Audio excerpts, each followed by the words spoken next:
Central New York, and hello, hockey fans all across the internet, and welcome to the Central New York Hockey Report podcast. I'm your host, Scott Kinville, and this is a show that's a little bit different. If you were watching last week, you'll notice that I wasn't in the studio. But your Furby was. My Furby was here. I'm replacing the Furby. I'm back, folks. I'm back in the studio. Dave the Save's feeling better. I'm feeling better. And we're back to normal. I'm back. All right. So I'm glad to see that you're feeling better, buddy. Yes, I am. That was some weird stuff. Well, hey, you know what though? It takes more than that to keep Dave the Save. I know. Yeah. Did the show anyway with your guest. Yeah, right. Exactly. Little Furby guy. Well, you know what they say, the show must go on. It is. All right. So make it go on. That's right. Well, that's what we're going to do. So anyways, this week we have got the head coach of the Morrisville Mustangs women's hockey team, Mr. John Briggs, joining us. Coach, how are you? I'm doing well. Thank you guys so much for having me. No, we really appreciate you coming on. So is it as chilly out there in Morrisville as it is here in Little Falls?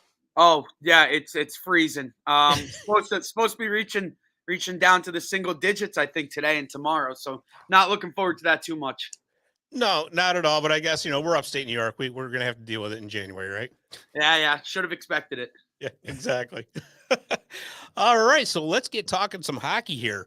So you're right in the middle of your season right now. And before we get diving into this season, us and our viewers want to know a little bit more about you. So tell us a little bit about your hockey background. Yeah. So, you know what? It's funny. I was never a great hockey player here. Just being fully honest. I played throughout high school and when I was younger, kind of always knew I wanted to coach. That was always the route I wanted to go.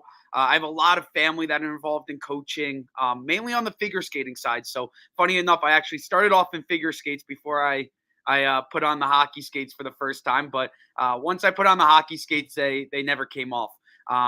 So after high school, I was lucky enough to have the opportunity to go overseas, go over to the UK, which is where some of my family's from actually originally. So got to go over there, play some junior hockey there.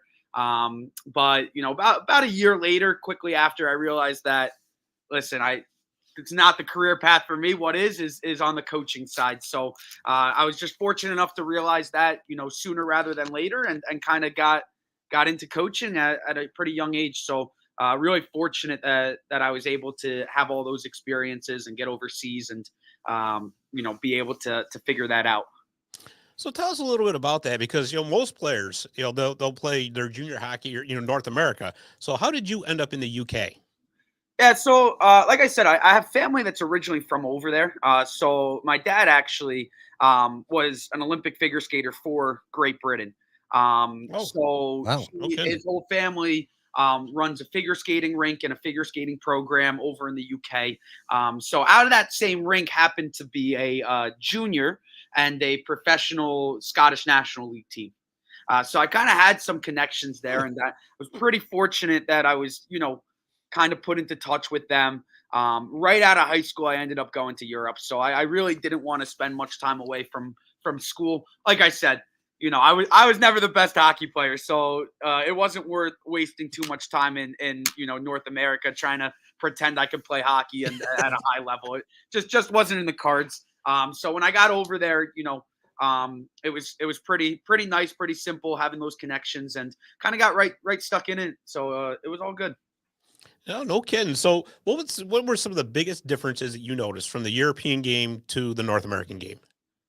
Yeah. So obviously there's a bunch. I will say at the junior level, one of the odd things is that the rink regulations were a lot different. I know that's not exactly what you're probably asking, but no, it's actually something to think about, really. Yeah, it was. I remember playing at one rink that was probably about 140 feet long, and probably about 60 feet wide.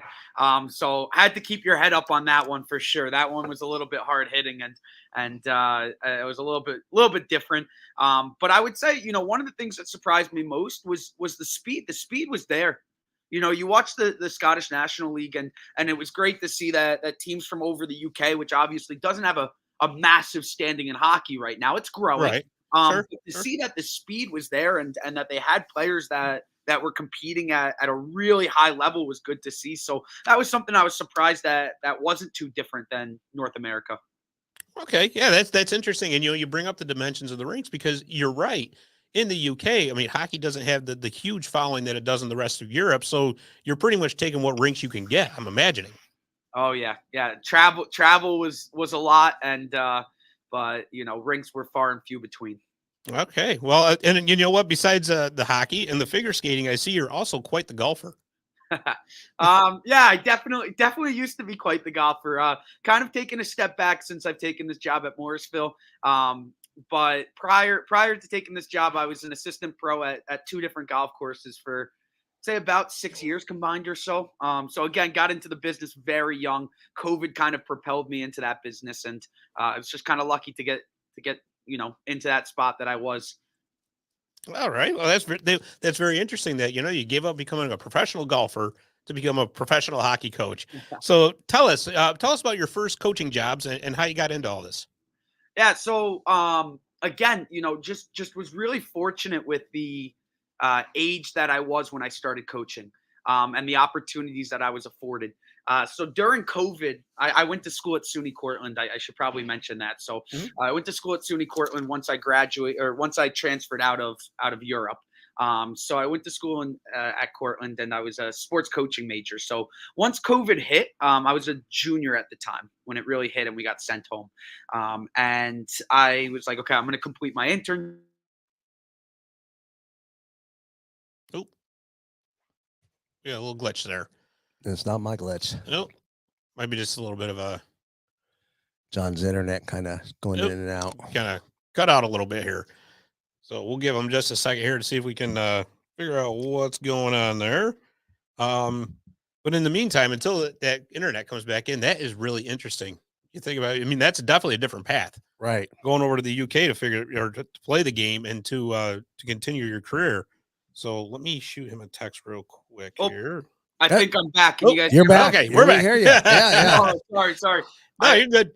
I'm sure I did something wrong. I'm not very good with technology, so I'm sure I clicked the wrong button or something. That's okay. You're a young guy. Come on. I know. That's what everyone says, and I'll tell you what, I'm the worst with technology. The worst you'll ever see with it.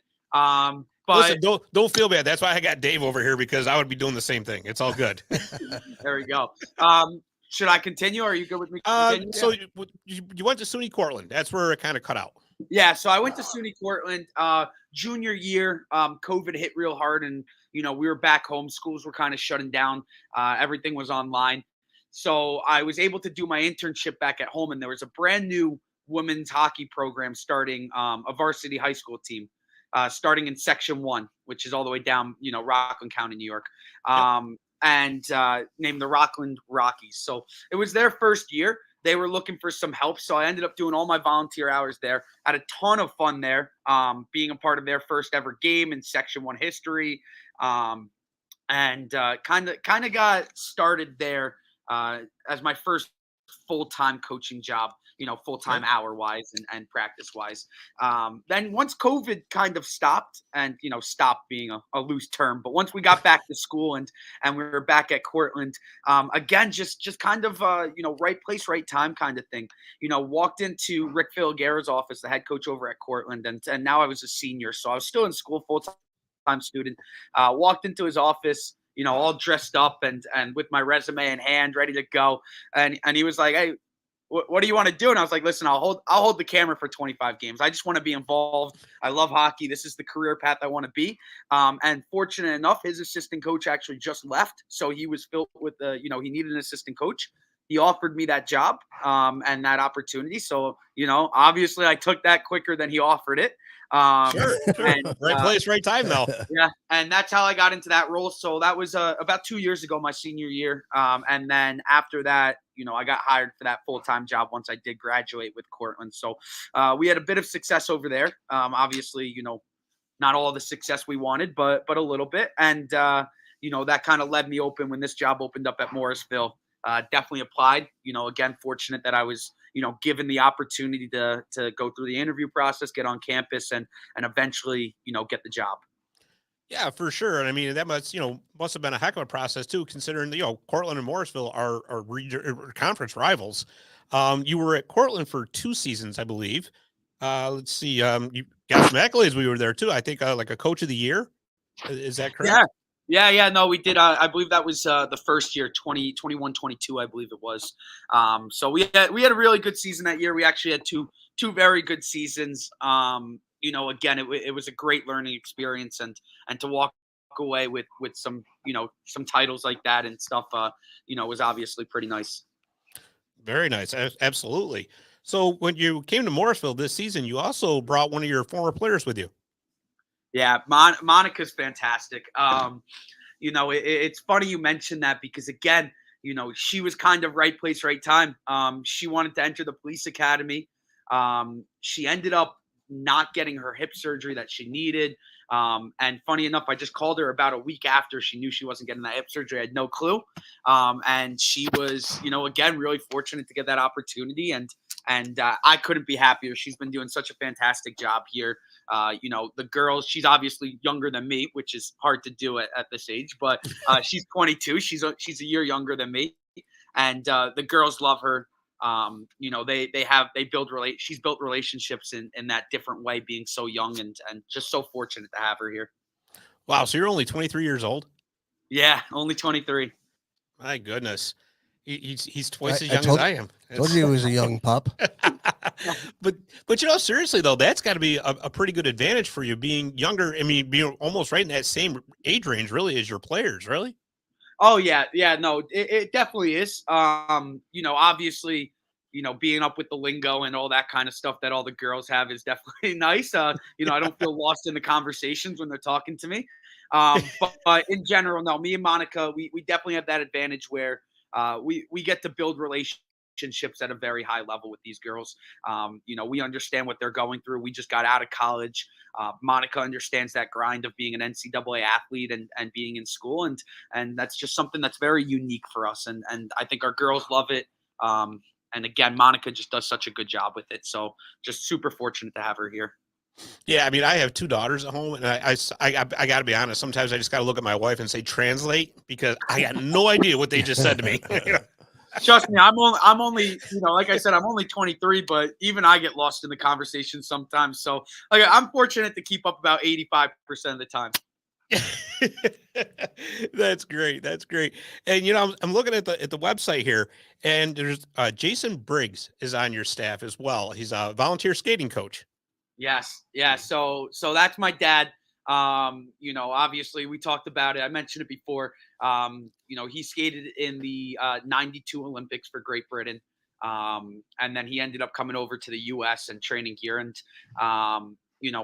he does this, for a living. He teaches skating for a living. A lot of figure skaters, but he's coached some notable hockey players. I'm not sure if you familiar with Kyle Palmieri. He's with the New York Islanders right now. So he was his skating coach when he was younger. A couple of Division I men NCAA champions he's coached when they were younger that came out of that Rockland County area. So he doesn't live up in Morrisville, so we're lucky to have him come up about 3-4 times a year. But when he does about 2 days with the girls, and they love it. A lot of edge work, a lot of funky little skating things, but the girls definitely get challenged. That's really cool though. And when you think about it, I suppose this would be more of a question for him, but actually incorporating figure skating into hockey skating has got to be another huge advantage because it's a whole different mechanic. Oh yeah, it's definitely a different type of skating. Obviously, your blade's different on that figure skate. You get that toe pick and stuff like that. But in general, their edges are phenomenal. What many people don't know is that figure skaters could, for a large majority, skate circles around hockey players. I mean, they are phenomenal skaters. And so to be able to have that type of training from a coach who, currently is coaching Olympic figure skaters and figure skaters who are trying to, make it to that national level, and being able to do that same training or similar training is something very unique and something very special. Again, can't knock out how great it is for the girls. Yeah, absolutely. And you bring up a great point about that too, because I can't imagine hockey players trying to do some of the moves that figure skaters do on ice. There's just no way. No, trust me. Like I said, I started in figure skates. Why do you think I put on the hockey skates? That's great. So you're in your first season here at Morrisville. So when you come in this season, what were some of the ideas and some of the things that you wanted to implement into this program?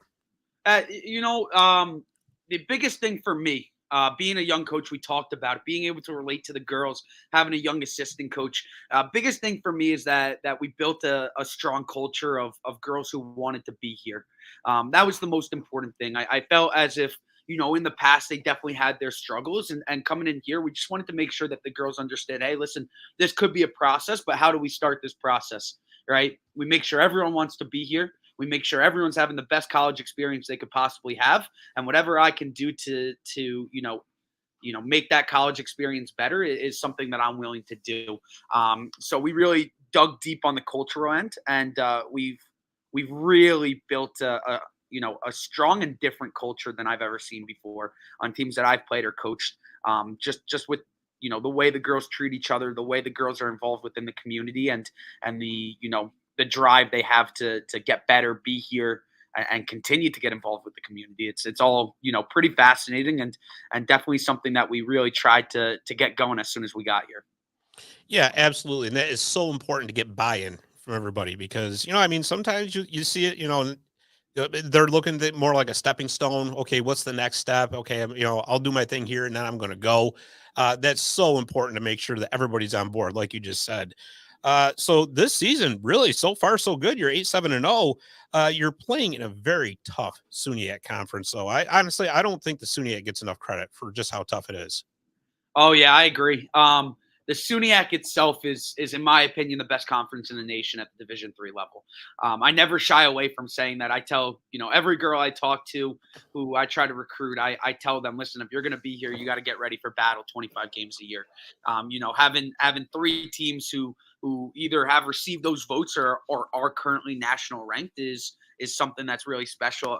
Cortland beating number 12 Amira last night just kind of shows the strength of where this conference is at and where it's Absolutely. going. Canton is absolutely thriving, and they're doing a fantastic job. So we really don't have any games off. And our non-league schedule doesn't get easier. We played Hamilton, we played Kobe, we dug deep into some of those NESCAC teams, and we do that on purpose. We get ready for these big games against Plattsburgh, Cortland, Oswego, by playing these big non-conference teams as well. Yeah, absolutely. And it's funny because I ask a lot of coaches that same question. It's would you rather be playing a tough conference or non-conference schedule or a tough schedule overall? And to a person, they're always like, yes, because it prepares you for later on in the season. Oh yeah, for sure. And listen, I mentioned it before. You go back to that college experience. The girls love to play those big games. They don't want to be in games where it's not competitive one way or another. They want to compete at the highest level, and that's what the SUNYAC offers. It really is. Like I said, and I'll say it again. I really do believe it's the best conference in the nation.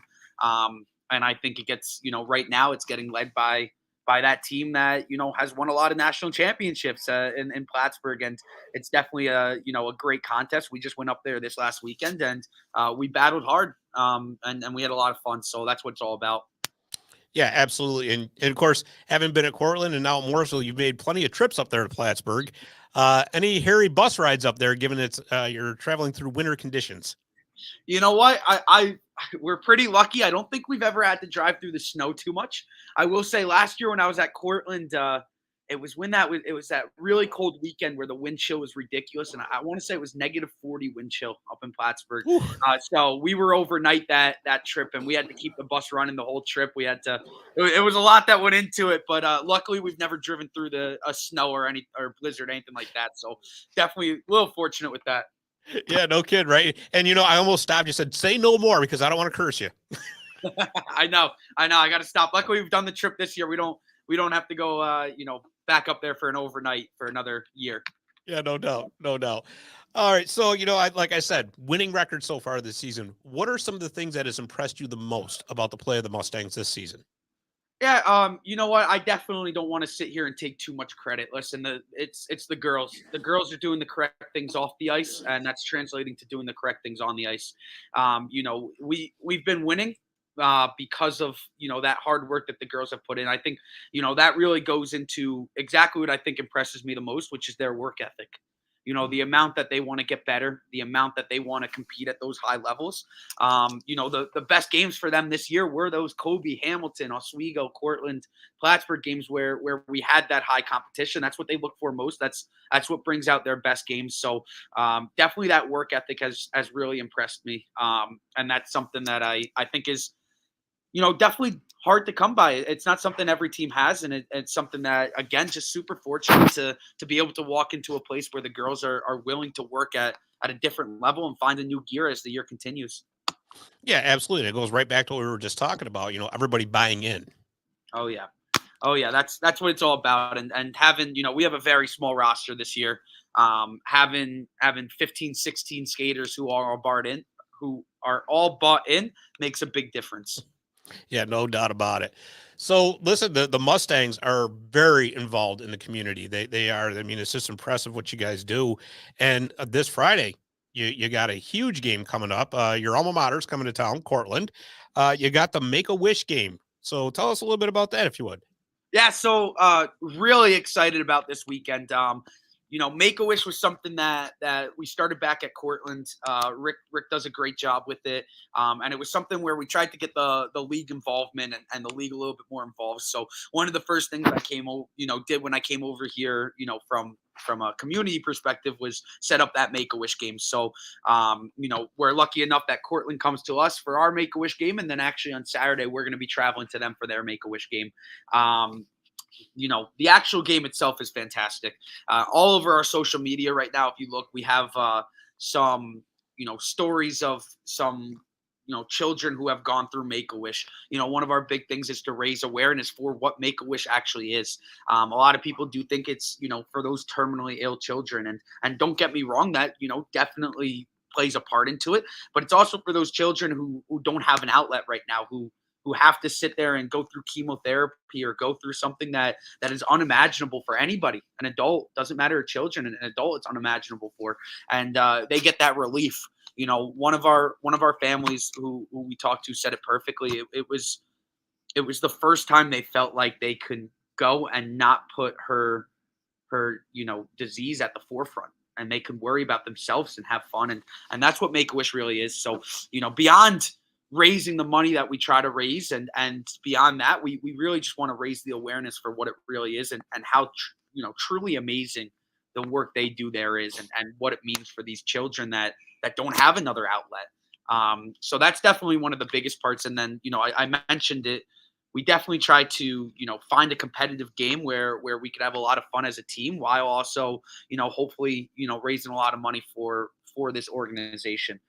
It's not something that is easy, and it's something that we definitely want to continue to grow. But at the end of the day, again, these children don't have another outlet. They don't have anywhere to turn to find that, that little bit of light.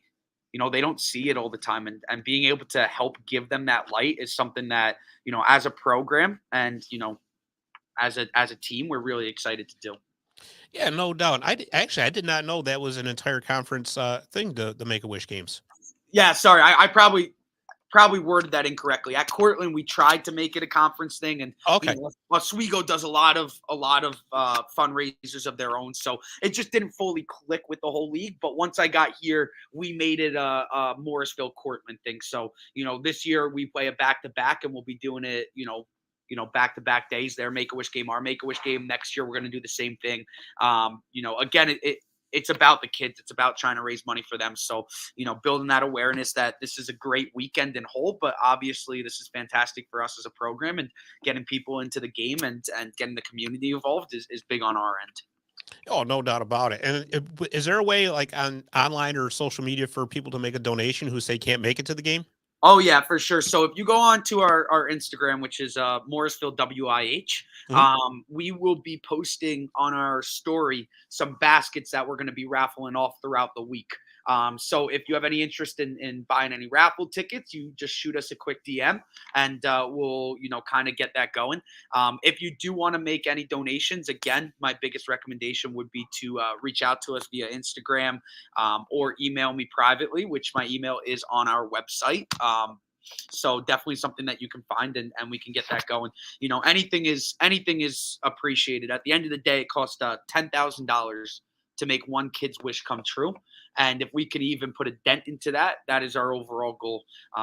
We've already raised, near and about $1,500, $2,000, and we haven't even hit the actual game yet. So we're definitely moving in the right direction. And for anyone listening, if this is something that you are interested in donating to, we would greatly appreciate it. And I'm sure everybody within Make-A-Wish would appreciate it as well. Oh, absolutely. We'll put all that information, including your email address, in the liner notes for the show as well. And we're going to push all that for you too, because this is such a great thing you guys are doing. And even like the men's team tonight is having the Center State game against Potsdam. Oh, yeah. Yeah, no, our girls are excited for the game. We're all going to be here, with their SUNYAC schedule. They play Wednesday, Saturday still, so we get to make a lot of their Wednesday games, which is pretty nice. And this is their second annual Center State game. So last year, from what I've seen and what I heard, it was a massive hit. And, this year they're expecting the same thing. So definitely within the two hockey programs, getting into the community is a big deal for us. Yeah, absolutely. And you guys also, of course, share the facility with the Center State Youth Hockey. I see you are also a coach at the Iceplex Hockey School. Sorry, what was that? You are also a coach at the Iceplex Hockey School. Yeah. So over the summer, we're going to be doing some camps and clinics with the younger kids. And again, anybody listening to this podcast who has interest in signing up, we're going to have myself. I believe Monica might be there, but definitely Kevin Krogel with the men's team and his assistant coach Ryan. So we're pretty excited to get that going and get our foot stepped in with there, kind of helping out and getting with those clinics and stuff like that. Absolutely. Like I said, we'll put that information in too. Coach, again, thank you for taking the time to come talk to us. We really appreciate it. And you're doing wonderful things out there at Morrisville. Yeah, no, hey, listen, I really appreciate you guys having me and appreciate everything you guys were saying and all the help that you guys are going to give us with the Make-A-Wish game and everything like that. So appreciate you guys, more than anything else. Absolutely. And anything we can do, just please let us know. And we will make sure that we get out there for some Morrisville women's hockey games because, like I said, having a great season and we want to see it continue. Awesome. We look forward to seeing you then. All really right. Appreciate it. All righty. Thanks, Coach. Appreciate it. Thank you, guys. All right. Have a good one. You too. Bye. Bye-bye. Excuse me. That was Coach John Briggs from the Morrisville women's hockey team. Great things that they're doing out there. It's so nice to see programs, progressing and because they did have a kind of a rough season last year and it sounds like Coach Briggs and Coach Cahill have really got things going. So yeah, sounded good. And I always like to see, that when teams get involved with the charities and the youth hockey, especially too, and stuff like that, it's just wonderful. Yeah. And the Make-A-Wish stuff is fantastic. Yeah. I know a kid who was a recipient of a Make-A-Wish really? And it just made it everything just going through a rough time, gives them something normal. Exactly. It was great. All right, well, I think we're just about done, but I do want to mention real quick, did you see my kid was on all over social media? All over. She's owning social media, for crying out loud. Good Lord. Yeah. So my wife and my daughter Madison and my daughter Haley went out to the Buffalo Sabres San Jose Sharks game on Monday. I couldn't go because I was, of course, at my full-time job, but it is what it is. Anyways, she's been a huge Fabian Zetterlund fan since he played in Utica, and he gave her a stick and ended up giving her a practice puck. And well, just the look on her face when she realizes that the stick is coming to her. Yeah, she had no idea. Had no idea. She had no idea. So it was awesome. Yeah. You want to go check that out on San Jose Sharks media, Facebook, Instagram. They got it all over the place. They videoed it and put it out, but I guess your wife was the other angle kind of thing. Yeah. Yeah, she's from the back angle, but the Sharks social media was watching this whole thing, and they just they did a good job on that. They really did. But all right, my friend. Well, I think that's about all we got for this week. So again, look at the liner notes for this show so you can get the information for the Morrisville women's hockey team. Make-A-Wish donation if you can. It would be wonderful. So anyways, we want to thank Coach John Briggs once again for coming on. And for Dave the Save Warner, I'm Scott Kimball. Thanks for listening, and we will see you next week on the Central New York Hockey Report podcast.